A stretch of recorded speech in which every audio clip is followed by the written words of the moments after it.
Colorado Fishing Trip by Liam Vickers. Wait, are you going to be reading in the 12th stream? Yes. I plan to do at least one creepypasta. So for the 12-hour stream next week, I'm planning to do at least one or two creepypastas. So it's gonna be just chatting. Gonna do some Bioshock. Then probably around like 3 or 4, I'll switch back to just chatting after I take a break and eat stuff. And then we'll do one or two creepypastas before I hop into VR chat. So there you go. What day's the 12-hour stream? Wednesday next week. It's starting at 11 a.m. Eastern Standard Time. For those of you in the UK, that's I believe 4 p.m. Netherlands, it's 5 p.m. For you Aussies out there, that's probably close to like 1 a.m. on Thursday or something like that. Y'all live in the future, alright? It's hard to predict your times. Anyways, let's get started with this story. Our trip started in late February as my 3 friends, John, Steve, Max, and I, drove my truck deep into the backwoods of Boxwood Gulch to follow the North Fork of the South Platte River. Steve owned a cabin up in the backcountry, so we left my truck there and began our 57-mile hike into the wooded terrain following the river. We had all of our camping and fishing gear packed, and enough food to hopefully last us the 3-day journey both ways. The pre-spawn bass wouldn't be an easy catch once we reached the hole, but if we were going to endure this brutal cold, we wouldn't go home without a fight. As we first set out in the early morning, a few light snowflakes began to fall. The terrain was heavily wooded and uneven, making for slow going, but the cool mountain air rustled through the trees and sunlight streamed through the canopy, making the snowlights glint and shimmer as birds chirped overhead. It was going to be a near-perfect trip. We stopped for a quick rest a few hours in. The weather had been slowly worsening since we had left, but it was only then that we realized how bad it had really gotten. The snow was whipping around us in a blinding flurry as the wind howled. The crooked, mangled trees creaked and swayed violently, almost threatening to snap in two. The ground had already accumulated a good 6 inches of snow. It was about midday, but the sky was black. And I don't mean dark due to the ever-intensifying storm. I mean that in between the gaps in the clouds, there was no blue, just solid black. None of us really made a note of it at the time, as it was hard to notice through the thick cascade of snow and the limited visibility. After continuing our hike for some time, however, it became all too apparent that something was wrong. In addition to the sky, we also realized that there was nothing in the distance.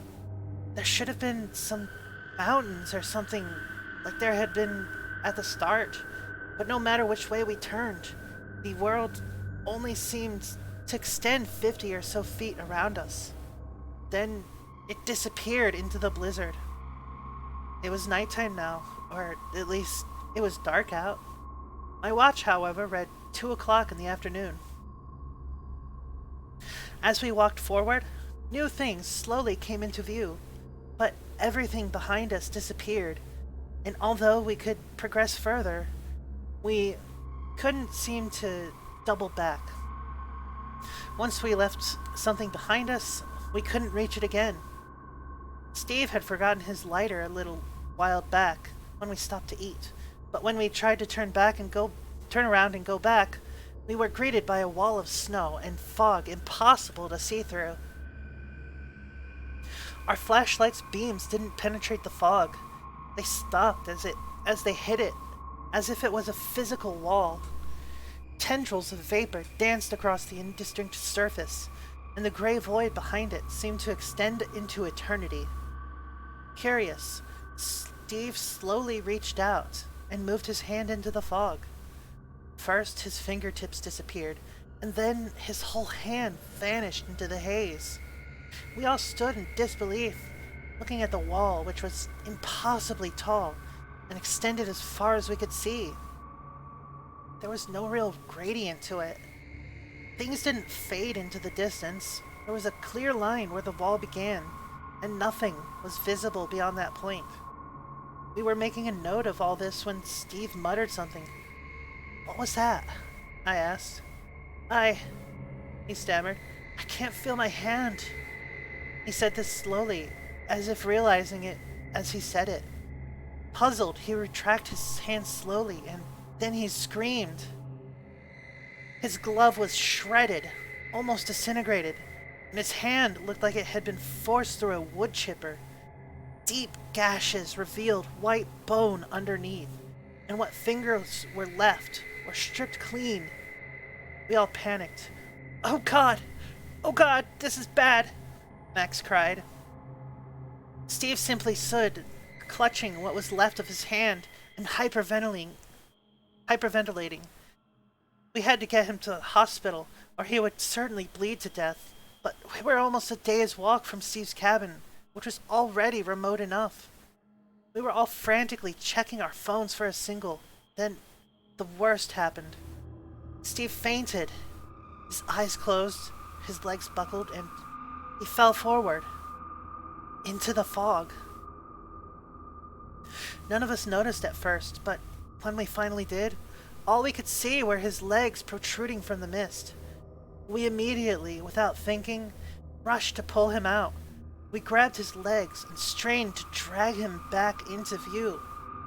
Before we even saw him, however, we immediately regretted doing so.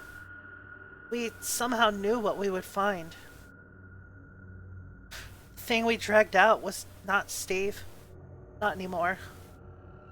All of his skin was cleaved off, his ribcage ripped open, with his entrails spilling out, and his face instantly burned into my vision, becoming an afterimage that haunts me to this day. Not merely because it was horrendously mutilated, not merely because his eyes had been torn out, leaving only empty sockets, but because it smiled at me. A big, wide smile. It started small, but the gashes in his face allowed it to literally stretch from ear to ear. Thank you for the follow, Fart Sniffer Joker. Welcome to the adventure. We are reading creepypastas right now. Max screamed and shoved Steve's mangled body back into the fog. We ran as fast as we could, the only way we could, deeper into the woods. Just as before, the snow and fog parted before us, but swallowed up everything we left behind. As we ran and ran, the scenery around us began to slowly change. The trees surrounding us were now withered and dead. The grass was flattened and bleached white. In fact, everything around us was lifeless and dull. Colors had all but disappeared, leaving only shades of gray and an intensified feeling of loneliness and death. "Guys," I shouted while I ran, not daring to stop for even a minute. "We can't turn around and go straight back, but maybe we can circle around back to Steve's cabin. Then we can get the truck and get the hell out of here." John and Max nodded their heads, and we turned 90 degrees right and continued running.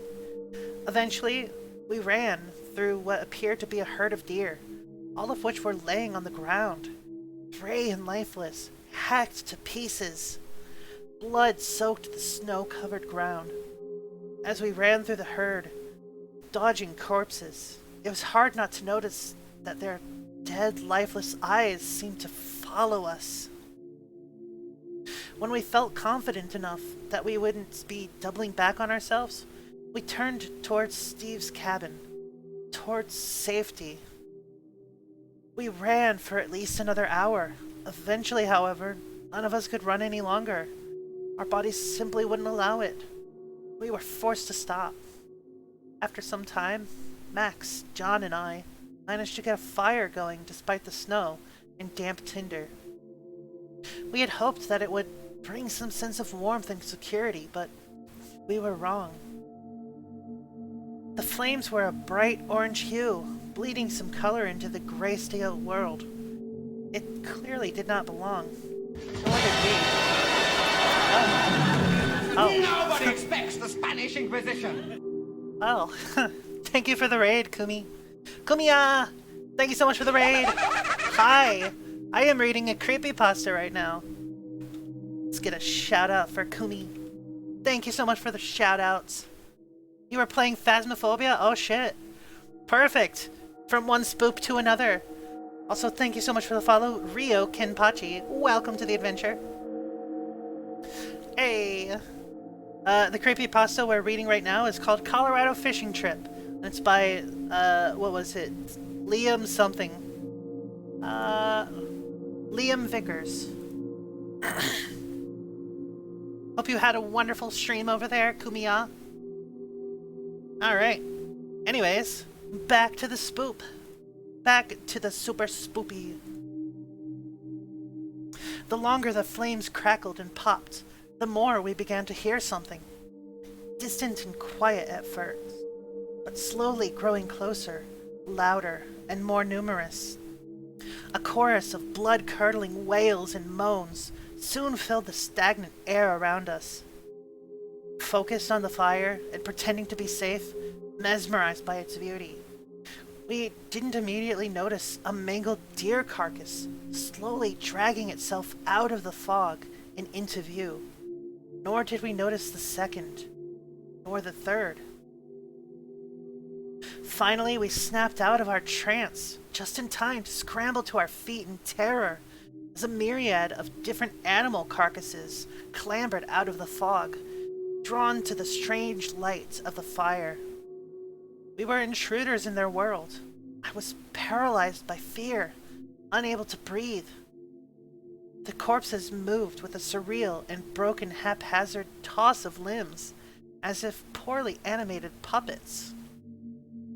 I turned to my friends to find that they were no longer beside me. They had taken off running, leaving me behind. I turned around to run after them, but something grabbed me by my shoulder. I didn't need to turn around to know what it was.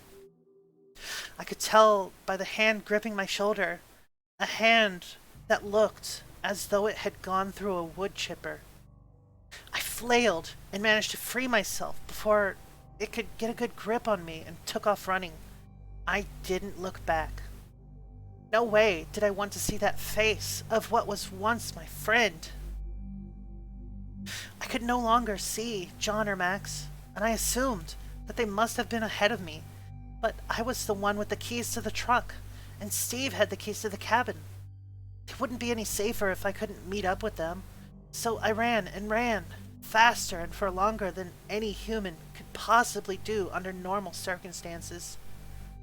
Finally, after God knows how long, I could faintly make out a structure in the distance. It was the cabin. I felt a twinge of hope. The wails continued to ring out in the night air, but I seemed to have a lead on them at the time. I reached the truck, unlocked it, and jumped inside. I scanned the area for Max or John, but I could see neither. I couldn't just leave them, but I couldn't wait forever either. I sat sweating and shaking nervously as the wails grew closer and closer. I had just about made up my mind to leave when I could suddenly make out someone sprinting towards me. It looked like Max. I started up the truck and motioned for him to run faster. But for some reason, I found myself subconsciously pressing the switch to my left, locking all of the doors. My instinct told me that something was wrong. I looked down at my hands. They were shaking like crazy. I looked back up, and Max's horribly mutilated face was pressed up against the driver's window, staring at me, smiling. He was trying to open the door. I slammed my foot on the gas and drove off, shaking like a madman and holding back the vomit. As I drove home, the sky slowly brightened back up into a blue hue, and I could eventually see the sun breaking through the clouds. It was 9 in the morning. I began to see other cars on the road, and the people inside waved at me as I waved at them. Nice, normal people. I went straight home and asked my girlfriend to marry me. I'm sorry, that's just not true. I'm sitting in my house now, door locked and barricaded, windows boarded up, and I'm writing this story. I felt happy for the first time in a long time writing that ending. I hardly even remember what a blue sky looks like, but I just wanted to picture it in my mind one last time. Just needed to imagine a happier world, because in reality, that's not how it ended. The truth is, as I drove, the sky did not brighten up, the sun did not reappear, and the fog still surrounded me, as it now surrounds my house. I hear wailing all around and knocks at my door constantly.